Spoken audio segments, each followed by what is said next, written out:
I'm really thankful to the organizers today for inviting me to speak, and it's an honor to be in this coveted opening slot. So thank you to all for this privilege to speak to you today. I'm speaking on behalf of all the folks listed on this slide here, who together form a subcommittee of the Canadian National Chapter of the International Association of Hydrogeologists, or IAHCNC. So I'm speaking to you from Whitehorse on the traditional territory of the Kwanlin Dun First Nation and the Ta'an Quachan Council, where I live and work.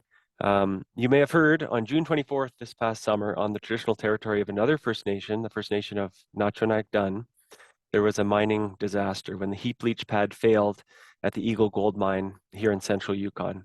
Millions of tons of cyanide-laced ore escaped containment, leading to extensive groundwater contamination. Various departments of the federal government, including NRCan, Environment and Climate Change Canada, and DFO, to their credit, showed up to form part of the emergency response and remain involved. But what were they doing with respect to groundwater in the Yukon before this disaster?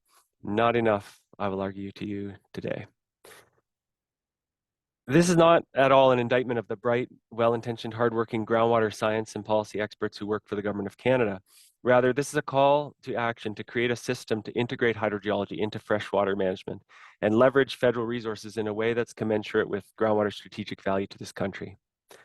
The Yukon, where I live and work, is growing rapidly. It depends on groundwater almost exclusively. We're experiencing climate change disproportionately, and we lack the resources to understand and manage groundwater on our own. Now, we've been fortunate to have been significantly supported in myriad ways by colleagues with various provincial and territorial governments, notably those of our Canadian neighbors, British Columbia and the Northwest Territories. But we're looking for stronger support from the Government of Canada, and this is what drew me to join this IAHCNC subcommittee. Mike Way is a member of our committee. You might know him. He was formerly with the government of BC, and now he's a consultant and instructor and advocate. And he said it very eloquently in an appearance he made before a House of Commons committee last year.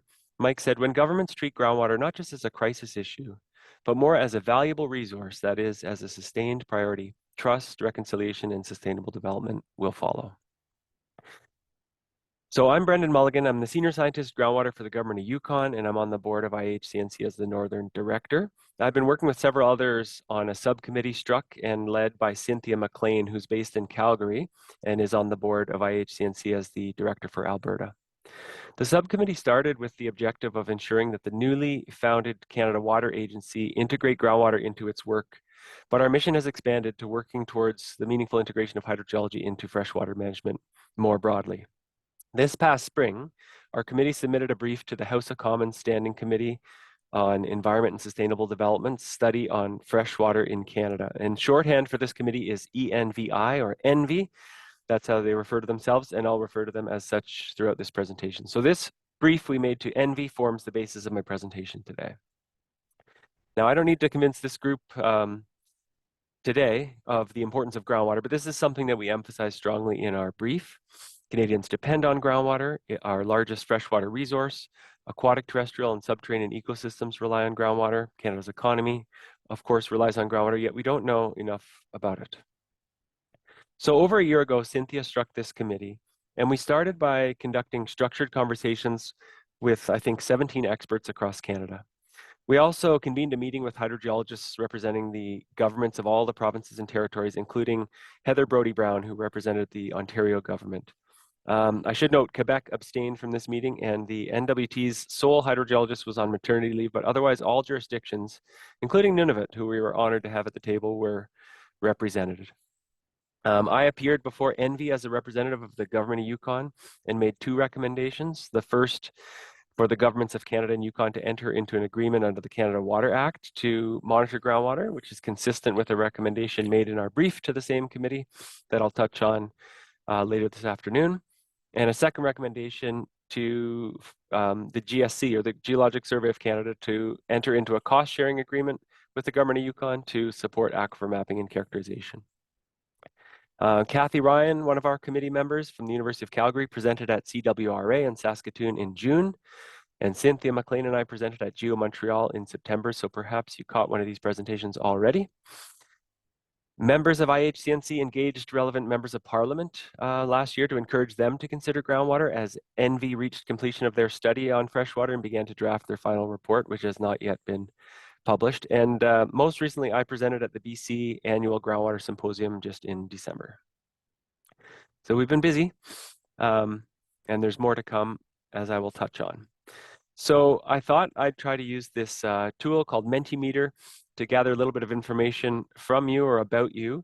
So please, if you will, browse to menti.com on your computer or on your phone and enter the code shown on the screen here, 39518993.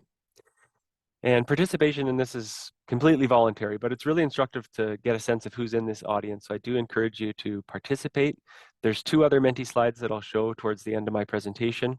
So you can rank our committee's recommendations that I'll present to you, and you can suggest new recommendations that we should consider. And I see folks starting to indicate what sector they work in, which is awesome. Thank you for participating here. And note that you can state that you work in more than one sector if you don't feel that you fit solely in one of these bins here.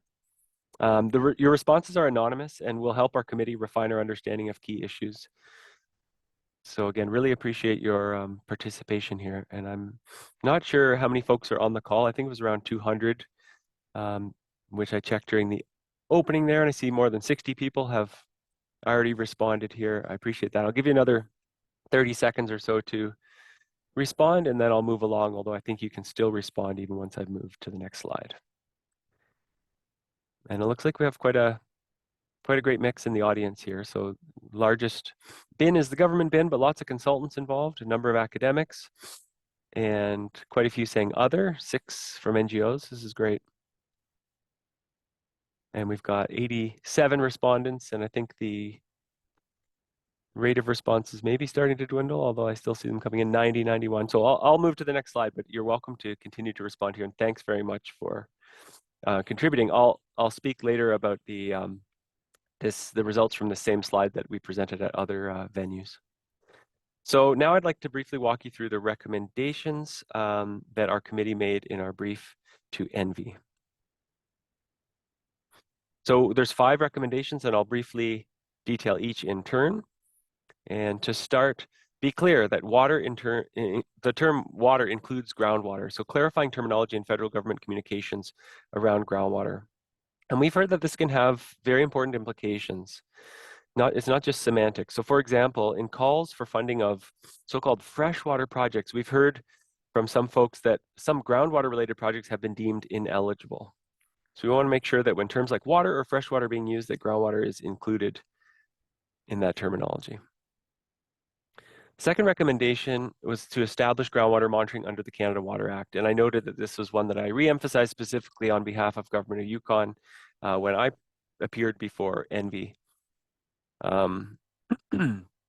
These images come from the annual report made to Parliament concerning the National Hydrometric Monitoring Program, and makes clear the large number of hydrometric and long-term surface water quality stations across the country.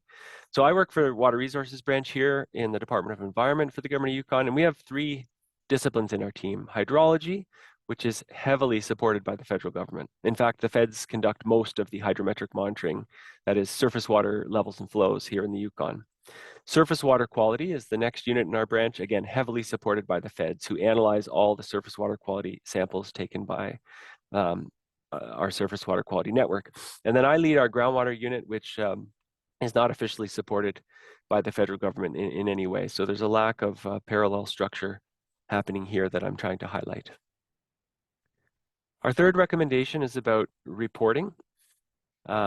Leading initiatives to regular report on groundwater quality and quantity trends across the country. There have been a number of international groundwater initiatives in recent years that have not included results for Canadian aquifers at all due to a lack of available data, and we'd like to see that addressed. The fourth recommendation concerned bringing groundwater experts to the freshwater table, ensuring that hydrogeologists and other groundwater experts are involved in freshwater research and decision making. One good example I have of this is the Mackenzie River Basin Board, which I'm part of. So there's a master agreement between the parties that share the Mackenzie River Basin and the Government of Canada. And in that master agreement, it states that it defines water resources to exclude groundwater, actually, except where the parties to a bilateral water management agreement agree to its inclusion. And what I find interesting is that in all the bilateral water management agreements under the master agreement, they have the same structure and they all include sections on groundwater, along with surface water quantity, quality, and the biological component of the aquatic ecosystem, as they refer to it. So this is an example where groundwater experts are at the freshwater table, along with our hydrogeologists or hydrologist colleagues, I should say, and water quality experts and biologists. And I think this is a high functioning group, and this structure should be mirrored elsewhere where possible. Here's a quote from Eric Boisvert with the GSC. Eric told us that they've been contacted by the Canada Water Agency asking NRCan to help them with the inclusion of groundwater in all their research topics, and that Eric thinks, or folks at the GSC think, that our work has been instrumental into raising the profile of groundwater at the Canada Water Agency. So we're very excited to hear that feedback from Eric, that we're moving the needle on the topic. Our final recommendation is about education. So educating both the public and decision makers about the importance of groundwater and the role of groundwater in our changing climate. This was a good quote that we heard when we reached out to experts early in the early phases of work of our committee. And we heard one say, the only people who want to talk about groundwater are groundwater scientists. And we can have a chuckle about that amongst ourselves, because here we are, groundwater scientists talking about groundwater, but we want to make the conversation broader than that. Here's a couple of good examples we think we can learn from. So this is a New York Times initiative called Uncharted Waters, I think from 2023, if I'm not mistaken, that just did a really great job to profile groundwater issues across the US of A, using some really understandable language and graphics. And it was very accessible and very educational. We'd love to see a similar type initiative in Canada. And here's another great example from UNESCO's International Groundwater Resources Assessment Center, which has a network of correspondents. And it's a volunteer program to give a global platform for local stories. So Reginald, pictured here, he's a member of our committee. We're very impressed by Reginald's work contributing to our committee and also representing Canada as a groundwater correspondent in this capacity.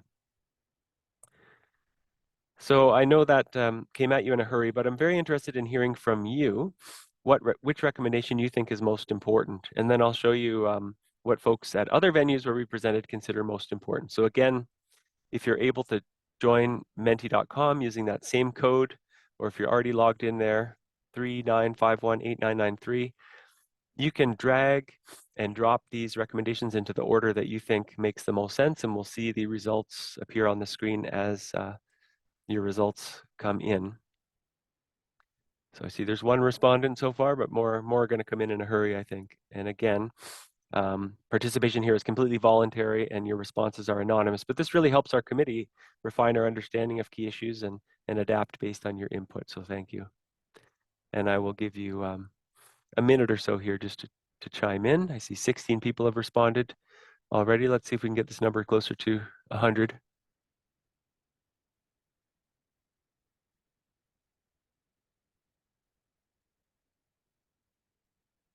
Establishing groundwater monitoring under the Canada Water Act is currently ranked number 1. And 44 folks by my count have responded, 46. Moving upwards, I'll give you another 30 seconds or so here.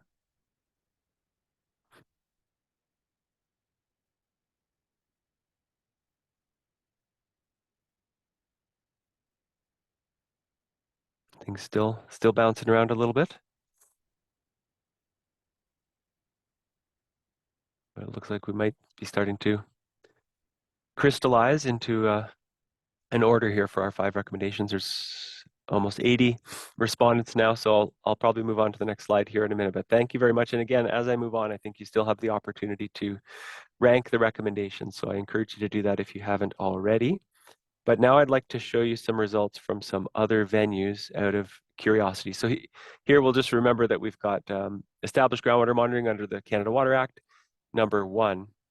And the reporting and bringing experts to the table are down at 4 and 5.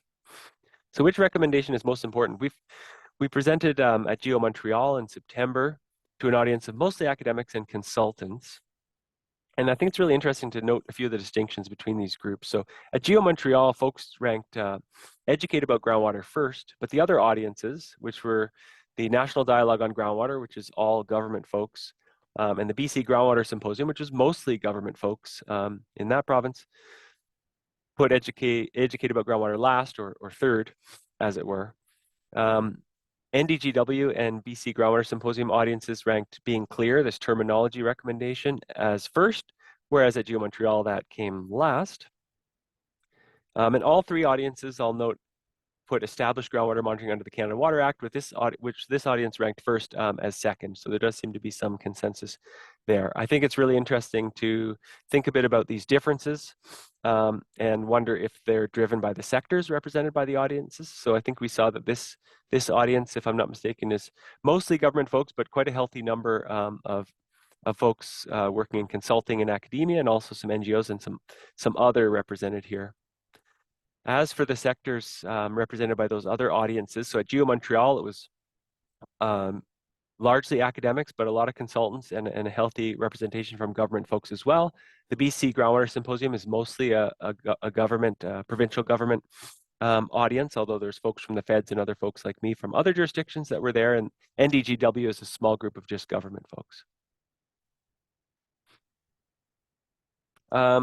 I got one last Menti slide I'm interested in sharing with you. So again, using the same approach, just curious if you could add a recommendation to the 5 that I briefly presented to you this afternoon. What would it be? Very interested in hearing what we might have missed or what you think is most important for our committee to consider.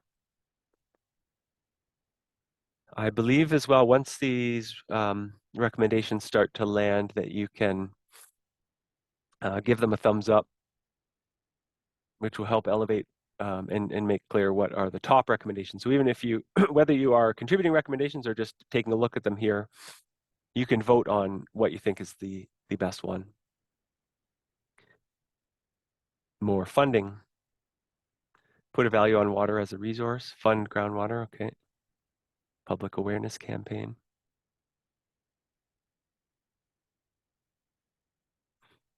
This is great. Lots of 10 responses in already. I really appreciate folks who are taking the time to think about this and add recommendations. This is excellent.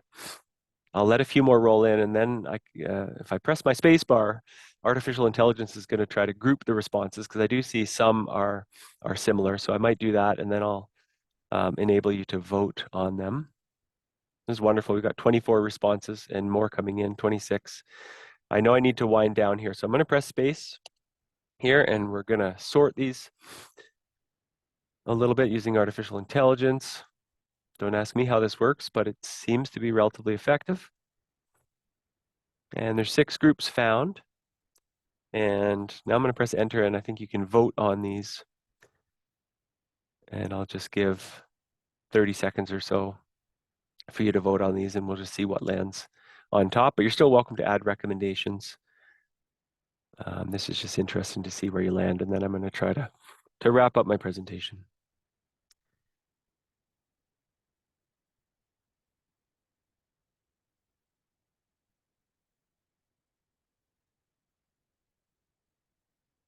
Okay, I don't want to delay for too long, so I'll just give another 10 seconds or so here as people are voting, and then I'll press enter just so we can see the results, just for fun. Again, you've still got the opportunity to do this as I advance. Okay, now the votes are pouring in. Thank you very much, everyone, for contributing to this. It's really great to see this kind of engagement. I appreciate it. Okay, people continue to vote. I don't want to cut it off too soon, but I'm getting towards the end of my time slot here. So I'm going to hit enter. And we can see that groundwater funding is popular. Surprise, surprise. This is awesome. Okay, and you can see the number of votes. Public awareness is also, and groundwater reporting are really valued recommendations. So our committee will take the time to consider this, and I really strongly welcome you to contact me or any member of our committee to continue engaging on this and talking about your recommendations. So we've got lots of work to do. Currently, we're preparing for the GACMAC IHCNC conference in Ottawa in May, coming up quickly.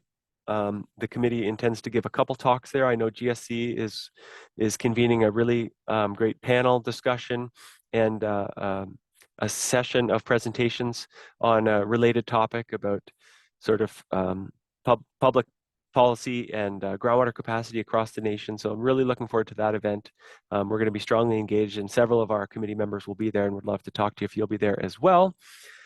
Our team in Alberta, led by Cynthia and Kathy, are working towards co-hosting a joint meeting between IHCNC and CWRA there, I think next year. That's another exciting development. A review paper is being drafted to present our recommendations and thinking to a broader audience. And of course, we want to consider your input, not only from the Mentimeter stuff here today, which is not intended to be definitive, but hopefully was fun. And again, I appreciate your engagement, but we'd love to hear from you by email, or if you want to give us a call, talk to us at GACMAC. Really interested in reaching out to a broader group of folks. So I just want to wrap up now by encouraging you to ponder what you can do to advance this important cause for the groundwater community. I want to thank the organizers of this again for inviting me to present on behalf of our committee. Really appreciate the event. I know there's a lot of great speakers lined up, so thank you again for letting me be amongst those, and I'll leave it there. Thanks again.